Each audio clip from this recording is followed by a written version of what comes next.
Hello বন্ধুরা, hello তোমরা বন্ধুরা, সবাই কেমন আছো? তোমরা সবাই কেমন অবশ্যই ভালো আছো? আছো, ভালো থাকবে। আজ আজ আমি পৌঁছে তোমাদের গেছি সঙ্গে আমাদের বাগানে। দেখাতে যাচ্ছি এখানে আমাদের বাড়িতে গতকাল যে একা ভিডিওটা একা আমরা ছোট্ট ছেড়েছিলাম একটা চারা গাছ, সেখানে।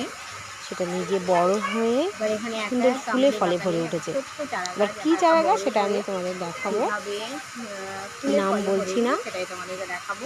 দেখাচ্ছি। এবার চারা চলো গাছটা দেখা কি যাক কি সুন্দর চারা গাছ, হয়েছে। আমি তাকে বলছি না, এত বড় চারা গাছ এবার তোমাদেরকে দেখাবো। কোনোদিনই দেখিনি।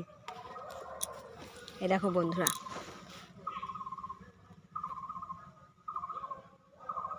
কি গাছ বলো তো এটা? এত বড় যে অনেকটা জায়গা নিয়ে হয়েছে একটা লঙ্কা চারা। চারাটা প্রতি বছর 2-3 বছর ধরে একা একাই হচ্ছে, একা একাই বড় হয় আর প্রচুর ফল হয়।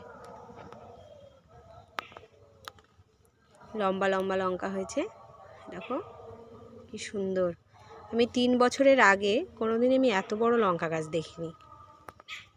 3 বছরে এই একই জায়গায় হচ্ছে আর এত সুন্দর।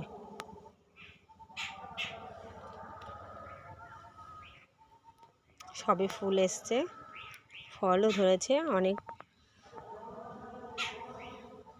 দিন ধরেও তুলছি লঙ্কাগুলো। দেখো ভীষণ ঝাল। কেমন লাগছে তোমাদের এই লঙ্কা গাছটা তোমরা অবশ্যই জানাবে। আর তোমরা এরকম এত বড় লঙ্কা চারা দেখেছো কি না সেটাও আমাকে কমেন্টে জানাবে।